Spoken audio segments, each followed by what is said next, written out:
नागा साधु हमारे इतिहास के वो महान योद्धा थे जिसने हिंदुत्व की रक्षा के लिए अपने प्राणों का बलिदान दे दिया। यह युद्ध अहमद शाह अब्दाली की अफगानी सेना और 5000 नागा साधुओं के बीच लड़ा गया था। लेकिन दुख की बात यह है कि इन नागा साधुओं का इतिहास में ना कोई जिक्र है, ना ही हमें अब तक स्कूलों में पढ़ाया गया है। आप इस कहानी में जानेंगे कि अहमद शाह अब्दाली कैसे अफगानिस्तान का शासक बना और साम्राज्य विस्तार और अपने जिहादी मंसूबे को अंजाम देने के लिए भारत आया। सन 1748 ईस्वी में मात्र 26 वर्ष की आयु में अहमद शाह अब्दाली अफगानिस्तान का शासक बना और आक्रांत अब्दाली साम्राज्य विस्तार के लिए भारत की तरफ बढ़ा। पानीपत के तृतीय युद्ध में मराठों का सामना अहमद शाह अब्दाली से हुआ था। यह एक बहुत भीषण युद्ध था जिसमें आपसी फूट की वजह से मराठों को पराजय का सामना करना पड़ा। पानीपत के तृतीय युद्ध में विजय से गदगद अहमद शाह अब्दाली अपने जिहादी मंसूबे को पूरा करने के लिए सेना सहित मथुरा की तरफ आगे बढ़ा। इस दौरान रास्ते में आने वाले गैर मुसलमानों को वह गाजर मूली की तरह काटता हुआ आगे बढ़ गया। साथ ही साथ डकैती करता और बलात्कार भी करता। मथुरा के पश्चात अहमद शाह अब्दाली गोकुल पहुंचा।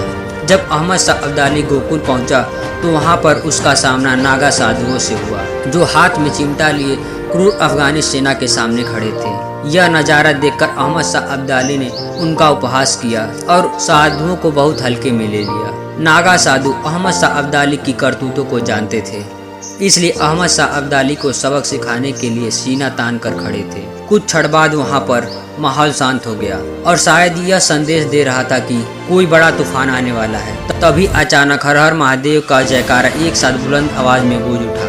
नागा साधुओं ने हाथ में त्रिशूल और चिमटा लिए अफगानी सेना को धूल चटाने का संकल्प लेकर अफगानी सेना पर टूट पड़े। ऐसा लग रहा था कि जैसे नागा साधुओं ने महाकाल का रूप धारण कर लिया हो। इस युद्ध में उन्होंने ऐसा तांडव मचाया जिसके बारे में अहमद शाह अब्दाली सोच भी नहीं सकता था। बड़ी बड़ी तोपों और तलवारों के सामने चिमटे और त्रिशूल इतने भारी पड़ने लगे कि अफगानी सेना तीतर बितर हो गई और युद्ध स्थल से कोसों मील दूर पीछे हट गई। हालांकि इस भीषण युद्ध में 2000 नागा साधु वीर गति को प्राप्त हुए, लेकिन क्रूर अब्दाली को युद्ध मैदान छोड़कर भागना पड़ा। चारों तरफ अब्दाली सेना की लाशें बिछी हुई थी। यह नज़ारा देखकर अब्दाली के पैरों तले जमीन खिसक गई।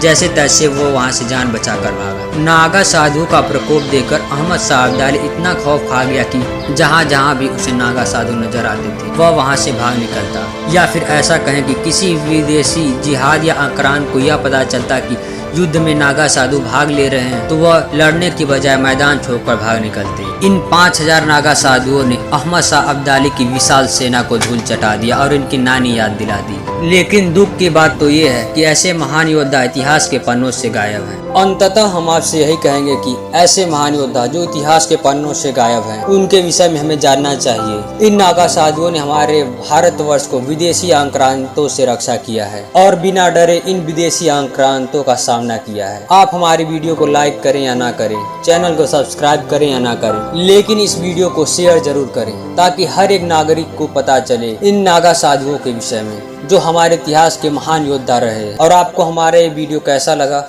हमें कमेंट सेक्शन में जरूर बताएं।